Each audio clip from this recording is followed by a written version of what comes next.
Breaking news para sa lahat ng SSS pensioners.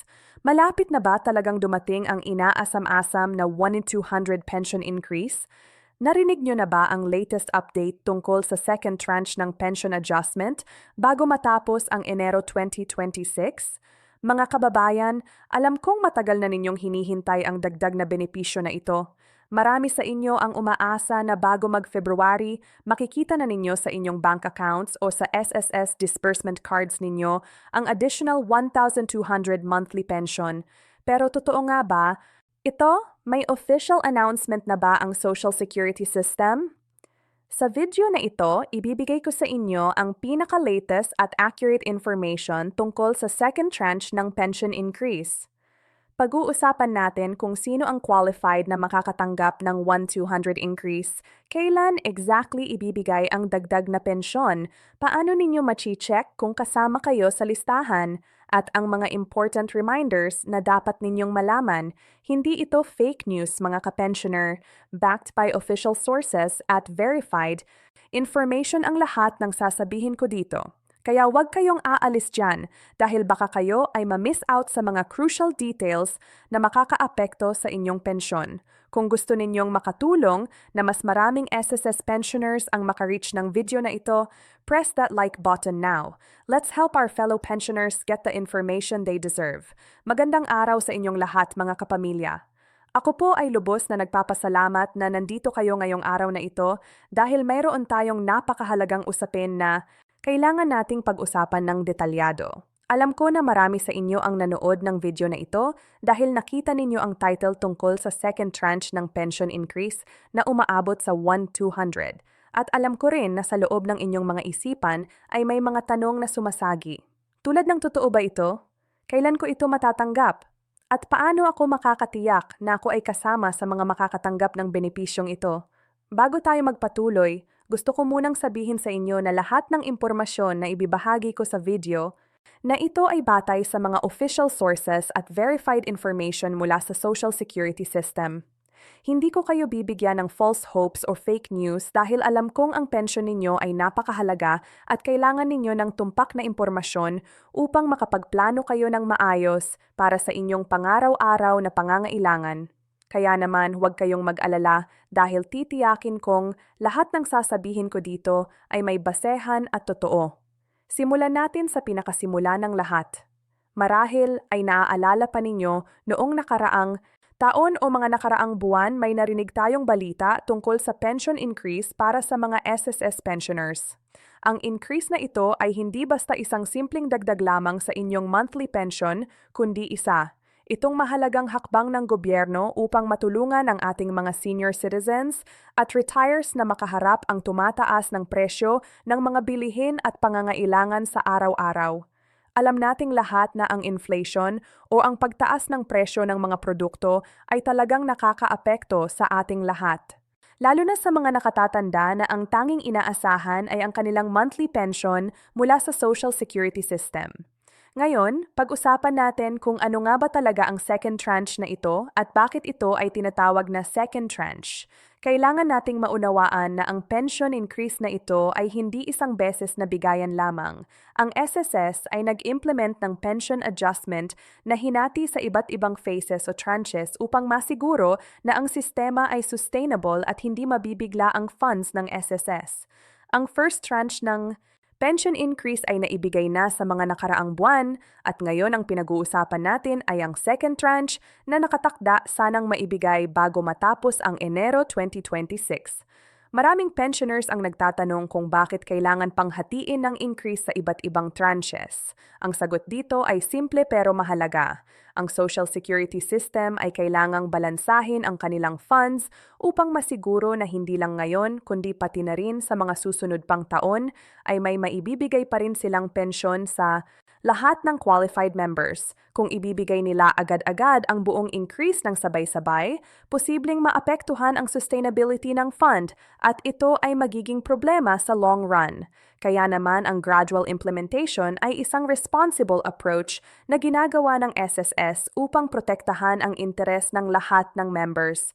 Pero ang tanong na nasa isip ng lahat ay ito, Sino ba talaga ang mga qualified na makakatanggap ng second tranche na 1,200 pension increase? Ito ay napakahalagang tanong at kailangan nating linawin ito ng maayos. Una sa lahat, ang pension increase na ito ay para sa lahat ng SSS pensioners na aktibo na at regular na tumatanggap ng kanilang monthly pension. Kung kayo ay retiree na nag-start na makatanggap ng pension mula sa SSS at walang kakaibang issue sa inyong account, malamang na kayo ay kasama sa listahan ng mga makakatanggap ng dagdag na benepisyo. Pero kailangan din nating pag-usapan ang mga specific requirements at conditions. Ang mga pensioners na kwalipikado ay dapat na miyembro ng SSS at nag-retire na under ng retirement program ng SSS. Ito ay nangangahulugan na nag-contribute kayo ng sapat na number ng months sa SS bago kayo nag-retire at na-meet ninyo ang age requirement para sa retirement. Karamihan sa ating mga retires ay nag-retire sa edad na 60 years old at ito ang standard retirement age na recognized ng SSS. Kung kayo ay nag-retire earlier dahil sa special circumstances tulad ng disability or iba pang dahilan, kailangan ninyong suriin kung ang inyong pension scheme ay covered din ng increase na ito. Ang isa pang mahalagang punto na kailangan nating pag-usapan ay ang amount ng increase. Ang Phone 200 na binanggit sa title ay hindi nangangahulugan na lahat ay makakatanggap ng exact na amount na iyan. Ang actual amount ng increase na matatanggap ninyo ay depende sa inyong current pension amount at sa computation na ginagamit ng SSS. Ang 1,200 ay maaaring ang average o maximum amount na matatanggap ng mga pensioners. Pero ang inyong personal increase ay maaaring mas mataas or mas mababa depende sa inyong individual circumstances. Ito ay mahalaga na maunawaan upang hindi kayo magkaroon ng maling expectations. Ngayon, pag-usapan naman natin ang timeline. Kailan nga ba talaga ibibigay ang second tranche na ito? Ayon sa mga initial announcements at sa information na available sa publiko, ang target date para sa release ng second tranche ay bago matapos ang Enero 2026. Ito ay nangangahulugan na within this month pa, maaari nang makita ng mga qualified pensioners ang dagdag sa kanilang pensyon. Pero kailangan din nating maging realistic at maunawaan na ang exact date ng release ay maaaring mag-vary depende sa iba't ibang factors. Ang Social Security System ay may proseso na sinusundan pagdating sa pag-release ng benefits. Hindi ito basta-basta na ilalagay lang nila ang pera sa inyong account overnight. May mga administrative processes na kailangang tapusin. May mga verification na kailangang gawin. At may mga technical preparations na kailangang asikasuhin upang masiguro na maayos at accurate ang pag-credit ng additional amount sa mga pensioners. Kaya naman kung ang increase ay hindi pa lumalabas sa inyong account sa first week ng January, huwag kayong magpanik agad. Magkaroon ng patience at intindihin na ang SS ay gumagawa ng lahat ng kanilang makakaya upang masiguro na smooth at organized ang distribution process. Para sa mga pensioners na tumatanggap ng kanilang pension through bank account, ang increase ay automatic na ide-deposit sa inyong existing account. Hindi na kayo kailangang pumunta sa SSS office or gumawa ng kahit anong additional paperwork. Ang SSS system ay automatically mag-compute ng inyong new pension amount na may kasamang increase at ito ay i-reflect sa susunod ninyong pension release. Kung dating kayo ay tumatanggap ng let's say 5,000 monthly pension, ang new amount ninyo ay magiging 5,000 plus ang increase na applicable sa inyo based sa computation ng SSS. Para naman sa mga pensioners na tumatanggap ng kanilang pension through SSS disbursement card or through other modes of payment, ang proseso ay halos pareho din. Ang difference lang ay ang medium kung saan ninyo matatanggap ang pera, pero ang amount at ang timing ng release ay dapat na consistent para sa lahat ng pensioners, regardless kung paano ninyo tinatanggap ang inyong pensyon. Ang importante ay na-update ang inyong contact information sa SSS at na-activate ang inyong chosen mode of receiving pension. Isa pang mahalagang aspeto na kailangan nating pag-usapan ay kung paano ninyo ma-verify kung nakuha na ninyo ang increase. Maraming pensioners ang nagtatanong kung paano nila malalaman kung ang amount na natanggap nila ay tama na at may kasamang increase na.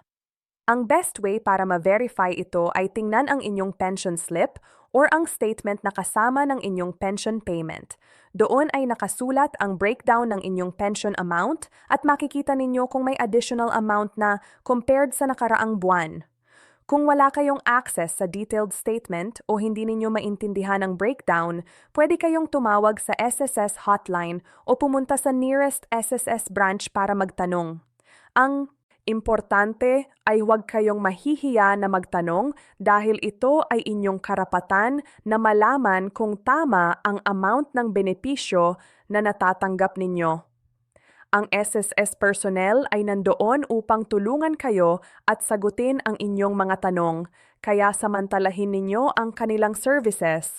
Pag-usapan din natin ang mga possible issues na maaaring maharap ng mga pensioners. May mga instances na ang increase ay hindi agad-agad nare-reflect sa account ng pensioner dahil sa iba't ibang dahilan. Una, posibleng may o problema sa inyong records sa SSS. Kung may discrepancies o hindi updated ang inyong information, maaaring ma-delay ang pag-credit ng increase sa inyo. Pangalawa, kung may pending issue sa inyong account tulad ng kulang na documents o hindi pa na-validate na information, kailangan munang ayusin ito bago kayo makapag-qualify sa increase. Kung kayo ay nakakaranas ng delay o problema sa pag-receive ng inyong pension increase, ang first step na dapat ninyong gawin ay kontakin agad ang SSS. Huwag kayong maghintay ng matagal na panahon bago kumilos. Mas maaga ninyong nare-report ang problema, mas mabilis din ang solusyon. Pwede kayong pumunta personally sa SS branch, tumawag sa kanilang hotline or mag-send ng inquiry through their online channels. Ang importante ay may documentation kayo ng inyong complaint or inquiry para may record na kayo kung sakaling kailanganin ninyo ito sa hinaharap. Marami rin ang nagtatanong kung ang pension increase na ito ay permanent ba or temporary lang. Maganda ang balita dahil ang pension increase na ito ay permanent adjustment sa inyong monthly pension. Hindi ito one-time payment or temporary relief. Ito ay magiging part na ng inyong regular monthly pension moving forward. Ibig sabihin, simula ng month na marireceive ninyo ang increase, lahat ng susunod na pension payments ninyo ay may kasamang adjustment na. Ito ay isang long-term benefit na magpapahusay sa inyong quality of life at magbibigay sa inyo ng mas stable financial situation. Ngayon, pag-usapan naman natin ang impact ng increase na ito sa inyong buhay. Ang 1,200 o ang anumang amount ng increase na matatanggap ninyo ay maaaring hindi mukhang malaki sa first glances. Pero kung i-total ninyo ito in a year, makikita ninyo na significant ang dagdag na kita. Kung ang increase ninyo ay 1,000 per month, ibig sabihin sa loob ng 1 year ay 12,000 ang additional income ninyo. Ito ay malaki lalo na para sa mga senior citizens na limitado ang sources of income. Ang additional income na ito ay pwede ninyong gamitin sa iba't ibang paraan. Pwede itong pambili ng gamot or maintenance medicine na kailangan ninyo regularly. Pwede rin itong pambayad ng utilities or iba pang monthly expenses. Ang iba ay pwedeng mag-save ng portion para sa emergency situations or para sa mga special occasions. Ang importante ay na-manage ninyo ng maayos ang inyong finances at ginagamit ang increase sa paraan na makakabuti sa inyong kalagayan. Gusto ko ring pag-usapan ang bigger picture ng pension increase na ito. Ang SSS ay patuloy na naghahanap ng paraan upang mapahusay ang benefits na ibinibigay sa mga members. Ang pension increase ay isa lamang sa mga initiatives na ginagawa nila. May iba pang programs at benefits na available para sa SS pensioners na hindi lahat ay aware. Kaya naman mahalaga na kayo ay updated at informed sa lahat ng available benefits na maaari ninyong i-avail. Halimbawa, may unemployment benefit, sickness benefit, maternity benefit, disability benefit, at marami pang iba na provided ng SSS. Kahit na kayo ay retiree na, may certain benefits pa rin na maaari ninyong ma-avail depende sa inyong situation. Ang healthcare benefits through PhilHealth ay naka-integrate din sa SSS membership ninyo. Kaya importante na active ang inyong membership at updated ang inyong contributions. Para sa mga pensioners na may asawa or dependents, importante rin na malaman ninyo ang death benefit na provided ng SSS. In case na may mangyari sa pensioner, ang qualified dependents ay maaaring makatanggap ng death benefit mula sa SSS. Ito ay isang form of protection para sa inyong mga mahal sa buhay at dapat ninyong siguraduhin na updated ang inyong beneficiary information sa SSS upang walang problema pagdating ng time na ito.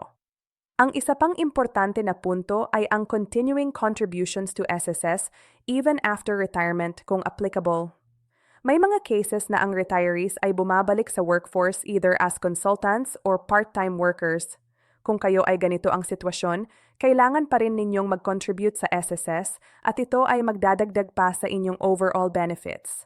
Ang additional contributions ay maaaring mag-result sa additional benefits or adjustments sa inyong pension in the future. Gusto ko ring i-address ang mga maling impormasyon or fake news na kumakalat regarding sa pension increase. May mga nababasa tayong post sa social media or naririnig nating balita na sobrang laki ng increase o may additional benefits na darating na hindi totoo. Ang best way para malabanan ang fake news ay to always verify information from official sources. Ang official website ng SSS at ang kanilang official social media pages ay ang most reliable sources ng information.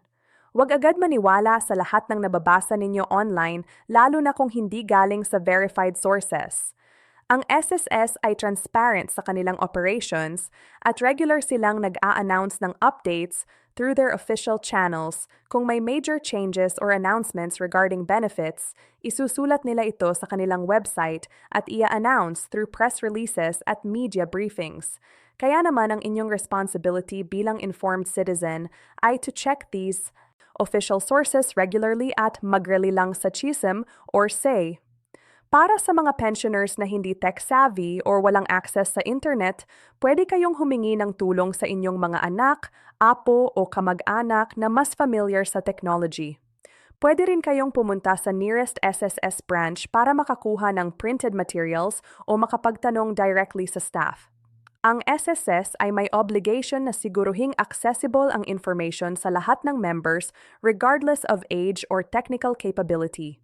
Ngayon, pag-usapan din natin yung importance ng financial literacy para sa retirees. Ang pagtanggap ng pension increase ay isang opportunity para sa inyo na mag-reassess ng inyong financial situation at gumawa ng better financial plans. Importante na may budget kayo at alam ninyo kung saan napupunta ang inyong pera. May mga simple budgeting techniques na pwede ninyong gawin kahit na hindi kayo expert sa finance. Una, ilist ninyo lahat ng inyong regular expenses every month. Kasama dito ang pagkain, utilities, gamot, transportation at iba pang necessities.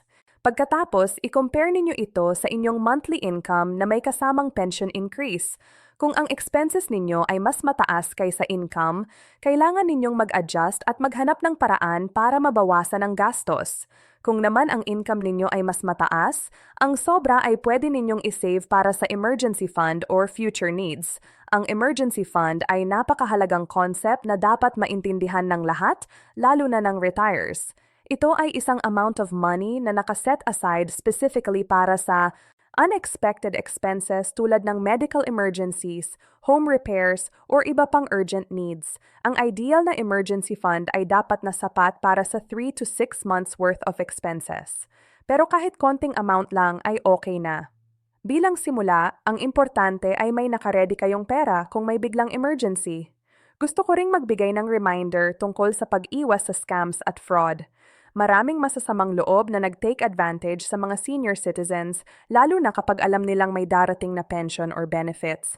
May mga modus operandi na ginagamit ng scammers kung saan magpapanggap silang staff ng SSS at hihingi ng personal information or pera. Tandaan ninyo na ang SSS ay hindi kailanman hihingi ng payment para sa pension increase o benefits. Lahat ng transactions sa SS ay free of charge at ang legitimate staff ay may proper identification. Kung may lumapit sa inyo na nag-o-offer ng services na tutulong sa inyo na makuha ang pension increase o mag-expedite ng processing kapalit ng bayad, ito ay scam. I-report agad ito sa SSS at sa authorities. Ang inyong vigilance ay makakatulong hindi lang sa inyo, kundi sa iba pang pensioners na maaaring maging victims ng scam. Pag-usapan din natin ang role ng family members sa pagsuporta sa mga pensioners. Ang mga anak at apo ay dapat na aktibo sa pag-assist sa kanilang mga magulang o lolo't lola pagdating sa SSS. transactions at pag-monitor ng kanilang pensyon. Hindi ibig sabihin na kontrolin ninyo ang kanilang pera, pero tumutulong sa pag-ensure na natatanggap nila ang tamang benefits at hindi sila naloloko or ay naabuso. Ang family support ay napakahalaga lalo na para sa mga seniors na mahina na ang katawan o may cognitive issues.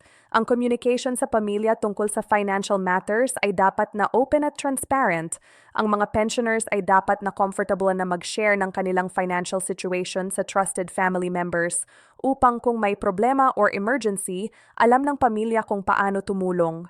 At the same time, ang mga family members ay dapat respetuhin ang independence at decision-making capacity ng mga seniors hanggat kaya pa nila ito. Sa pagwawakas ng discussion natin ngayong araw, gusto kong i-emphasize na ang pension increase na ito ay isang malaking tulong pero hindi ito solusyon sa lahat ng financial challenges na kinakaharap ng mga retirees.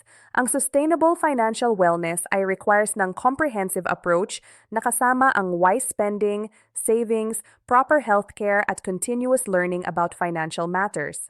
Ang inyong pension ay isang tool para sa better life, pero kung paano ninyo ito gagamitin ay depende sa inyo.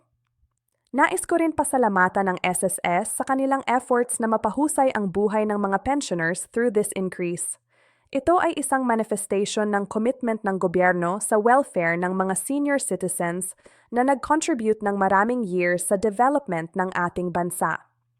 Kayo mga retirees ay deserve ng better benefits at patuloy nating isusulong ang advocacy para sa mas malaking pension adjustments in the future. Para sa mga viewers na nakarating hanggang dito sa video, maraming salamat sa inyong time. Attention! Sana ay na-clarify ko ang lahat ng inyong questions regarding sa second tranche ng pension increase. Kung meron pa kayong additional questions concerns, feel free na mag-comment down below at tutulungan ko kayong sagutin ang mga ito. Pwede rin kayong mag-share ng video na ito sa inyong mga kaibigan at kamag-anak na SSS pensioners para sila rin ay ma-inform. Huwag kalimutang i-like ang video na ito upang mas maraming tao ang makareach at makakuha ng tamang impormasyon. Ang inyong simple action ng pag-like ay malaking tulong sa pagkalat ng awareness tungkol sa important topic na ito. At kung hindi pa kayo nakasubscribe sa channel, subscribe na ninyo at i-click ang notification bell para updated kayo sa mga future videos tungkol sa SSS, benefits at iba pang relevant topics para sa retires. Salamat ulit sa inyong lahat at sana ay naging helpful ang video na ito. Hanggang sa muli at mag-ingat palagi,